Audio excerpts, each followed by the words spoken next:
দর্শক, শুরুতে নতুন নতুন চমক, অভিনব ভোট প্রচার, ভোটের সময় নতুন নাটক, নতুন কৌশল, নতুন ফন্দি, এমনই গুরুত্বপূর্ণ খবর পেতে চ্যানেলটি সাবস্ক্রাইব করতে ভুলবেন না।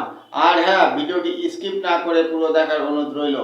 নমস্কার দর্শক, এখন আপনারা দেখছেন প্রাইম বাংলা টিভি।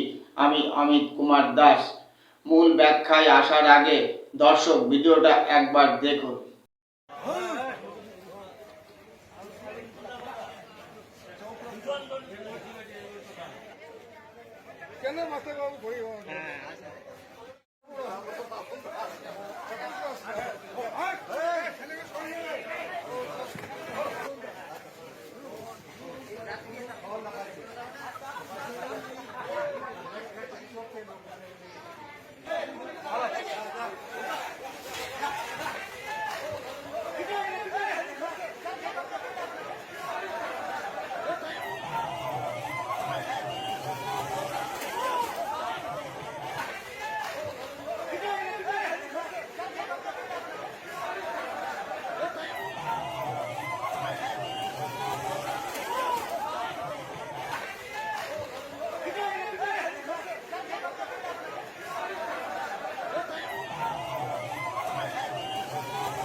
মানুষ এখন উন্নয়ন চায়, নিরাপত্তা চায়, দুর্নীতির জবাব চায় এবং বাস্তব কাজ চায়, কর্মসংস্থান চায়, শান্তি চায়, পরিবর্তন চায়, দুর্নীতিমুক্ত রাজ্য চায়।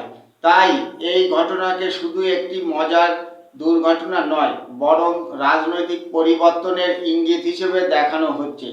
যেখানে গরুর গাড়ির থেকে ছিটকে পড়া মানে জনসমর্থনের মাটি সরে যাওয়া, আর দ্রুত নেমে পড়া মানে ক্ষমতা হারানোর আতঙ্ক।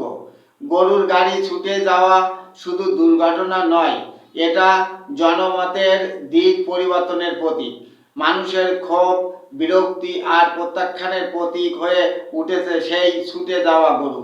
কিন্তু প্রশ্ন উঠছে, যারা সারা বছর সাধারণ মানুষের জীবন থেকে দূরে থাকেন, ভোটের মুখে হঠাৎ এই সাধারণ সাজার নাটক কেন? যে দল বছরের পর বছর গরু পাচার, দুর্নীতি আর ক্ষমতার দম্ভের অভিযোগে ঘেরা, সেই দলই ভোটের সময় হঠাৎ গরুর গাড়িতে চড়ে জনসংযোগ করতে নামলো। পূর্ব বর্ধমানের আউশগ্রাম বিধানসভা, সেখানের প্রচার। ইনি তো এমপি মনে হচ্ছে। এমপি গরুর গাড়ি চড়ে প্রচারে যাচ্ছিলেন, ন্যাকামো? ভোটের সময় তৃণমূল নেতা মন্ত্রীরা, কেউ বিশিষ্ট সমাজ সেবক, কেউ দাতা কর্ণ, কেউ আবার সত্যবাদী যুধিষ্ঠির, পরোপকারী বন্ধু হয়ে যান। এসব দৃশ্য এখন মানুষের কাছে নতুন নয়, বরং মানুষ বুঝে গেছে এগুলো সাময়িক নাটক। ভোট শেষ হলেই সেই নেতাকে আর দেখা যায় না। অথচ কয়েক বছরের মধ্যেই সাধারণ পঞ্চায়েত সদস্যদের বাড়ি, গাড়ি, ফ্ল্যাটের অস্বাভাবিক বৃদ্ধি মানুষের চোখ এড়ায় না। এই গরুর গাড়ি ঘটনাটি যেন এক প্রতীকী বার্তা দিয়েছে।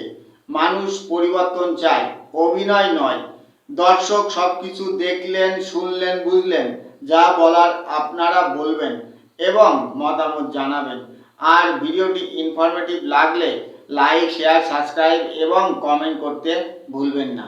প্রাইম বাংলা টিভি দেখার জন্য ধন্যবাদ। ভালো থাকবেন, সুস্থ থাকবেন, সবার জন্য শুভকামনা রইল।